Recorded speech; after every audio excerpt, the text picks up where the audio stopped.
Hello, I'm William Gallagher and this is the 58 Keys Writing Workshop set of videos. I tell you how I happen to write something and then you please disagree with me in the comments. And so you should. You're a writer. Are you a writer? I'm a writer. We disagree and we agree. And plus, I think the thing is that we get it, don't you? I mean, there are things that we just naturally understand. No matter how different a writer we are, we have similar tools, I suppose, in this case particularly tools.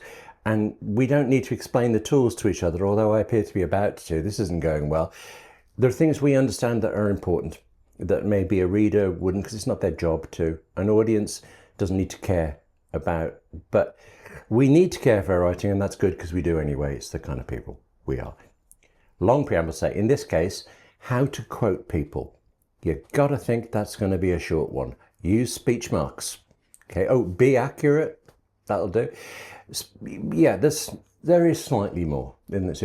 I'm thinking split here between quotations in non-fiction and quotations in fiction. I mean, in fiction, do you like? It's your story. You're making it all up. Go ahead. Let's deal with non-fiction, and then there's a tiny bit about fiction. The thing with non-fiction is, above all else, above everything else, total accuracy. You cannot misrepresent what someone said. It might be very nice if they just put in the word not, that could have suited you very well. It could even actually be what they meant. I mean, what happens if somebody has said secular and they meant non-secular, for example, and you know from the context that they meant non-secular, you still can't quote them saying it. You've got to phone them and check them. I hate checking quotes with people. That's another thing altogether. It's your job to get it right. And actually, when anybody checks with me, if I've got a quote right, I just say yes. Yeah, whatever. Okay. It's not like I'm terribly important anyway, but still, it's on them. Okay. That's a whole barrel of other worms together. That's a can open, worms everywhere in a barrel. Let's mix some metaphors. We should talk about metaphors sometimes, and then similes and things. God, this thing writes itself. Back to the quoting, back to the accuracy. It sounds so easy, isn't it? They said it, you type it. But you know how people speak. I mean, look at me. Look at the rambling nonsense you've just got out of me about cans and worms and things. You watching me saying it, you got it. I mean, you might have thought first class Egypt there, but you understood what I was groping for. And yet when it was written on the page, it might not work. And that's really hard to do. I don't have a definitive answer for that. I just know I have a definitive aim, which is total accuracy. Convey the person and what they meant to say, convey how they said it, because that could be vital. I mean, if somebody's incredibly long-winded, that's actually telling you something above and beyond the text. But also, you cannot ever in any way have them say something they didn't say. What you will find is you have to straighten out a quote. Extreme example, if somebody stammered, I wouldn't quote the stammering. I mean, of course you wouldn't. Somebody keeps repeating the phrase, well, like in this. Well, it's their phrase and they say it. We all have these little tics that we do. It's part of our idiolect, the way we speak. In print, in a quote, it could be really irritating. In that case, I think actually I'd keep as many of the likes in as possible, but I might spread the quote out across the article, across the book, whatever it is, just so it isn't flash in your face. And then the whole thing of the run-on sentences and stuff like that, you're going to have to make sentences out of this.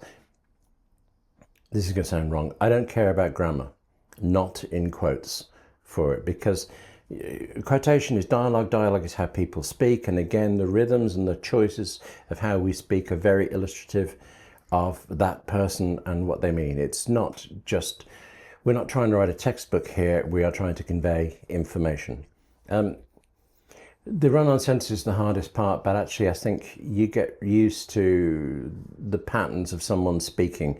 When you're interviewing them and you're listening to them, it's very clear to you when they've reached the end of a point, so you know when the end of a sentence is, and then you try to look to see, it's likely to be a very long sentence. If it's so long that you feel the reader will have just lost the will to live by the end of it, you can split it up. I mean, you could find a clause in the middle, find a comma, insert a comma in when there's a breath for it. And I see this a lot in American articles. Make a quite short sentence even shorter by having The first bit of the comment, close quote marks, said the vicar, open quote marks, complete the sentence. And then I'm happy with long sentences, but other people aren't. And even I find there is a limit for it. So splitting it up like that might help. Somewhere or later, sooner or later, you're going to have to put in a full stop.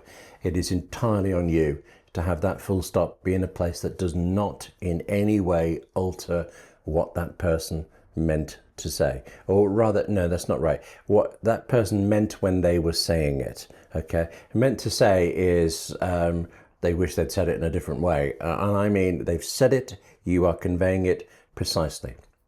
There is one other problem with this, which is very significant.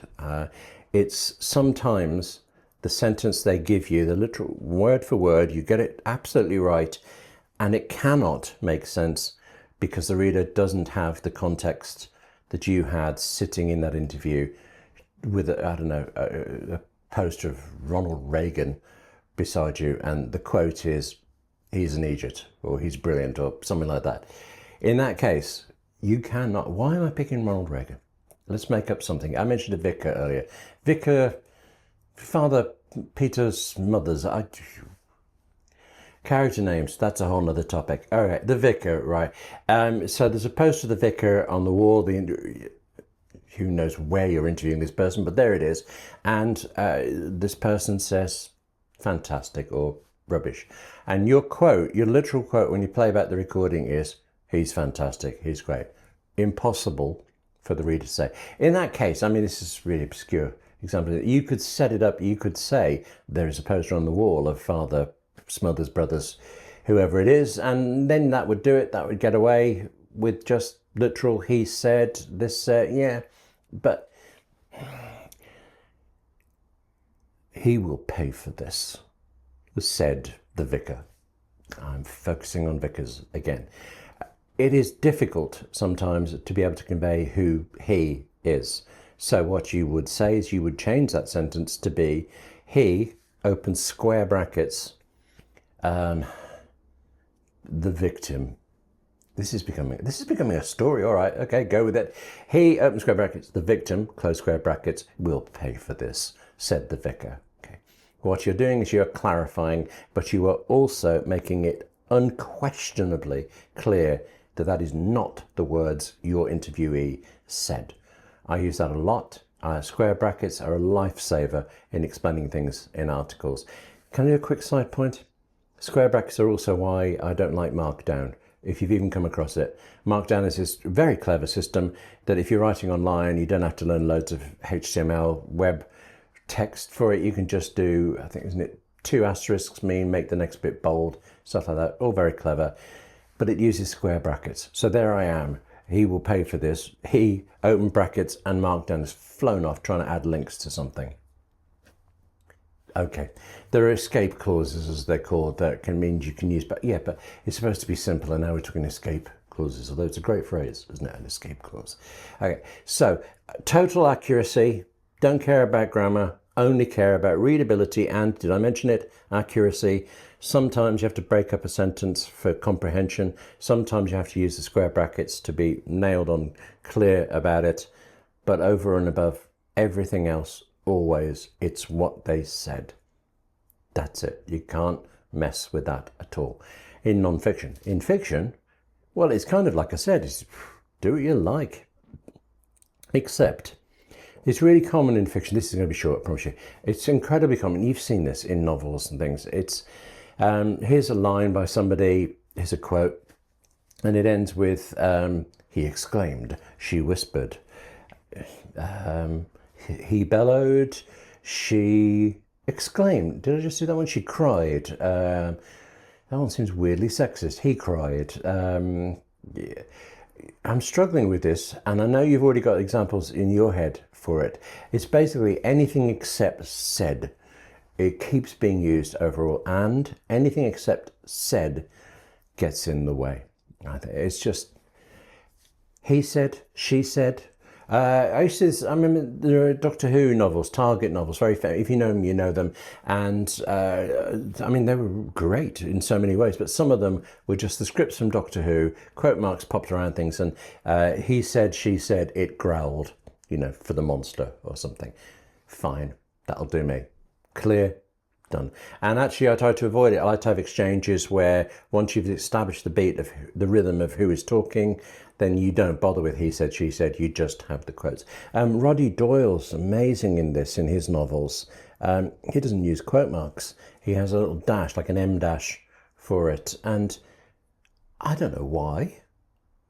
And I don't really know how it works, but I know it works and I know I like it, and you're always totally certain who's speaking. My thing is, of course, if I've got two people battering away each other, I love having a third just come in with something else for it, and then suddenly you've got to say who it is or else. Yeah. Read the script once that had this line of dialogue from a character and I think, who is this character? It's weird formatting. The character was introduced half a page after she'd spoken. But anyway, that's a separate problem altogether. That's a separate problem. He said, she said, it said. I don't even like it growled. That's it. Would you take whispered? I think you've got to have a really important reason to break it, because after all, you think as the writer, you are breaking this up because said is very repetitive, and you've typed it 1,000 times and you've read it 10,000 times. When you start putting in other words like this, exclaim, shrieked, that's a good one. I've said bellowed, stammered, any qualification, any descriptive word of how someone spoke, you think it's good as a writer, but as a reader, it starts becoming a joke. Actually, you start looking for what's it going to be this time, when you don't want somebody examining your prose, you want somebody absolutely riveted to your story and what your characters are doing, but also saying. So, non-fiction, total accuracy. Fiction, do what you like, but they said it, okay? This is one, I think, where you may well disagree with me, but then this is the entire point, isn't it? You're a writer, I'm a writer. Let's have a natter in the comments below about a writing thing. This is a writing thing. We could pretend it's work, can we? Yeah, we're kind of writing. Work, yeah, looking at me again.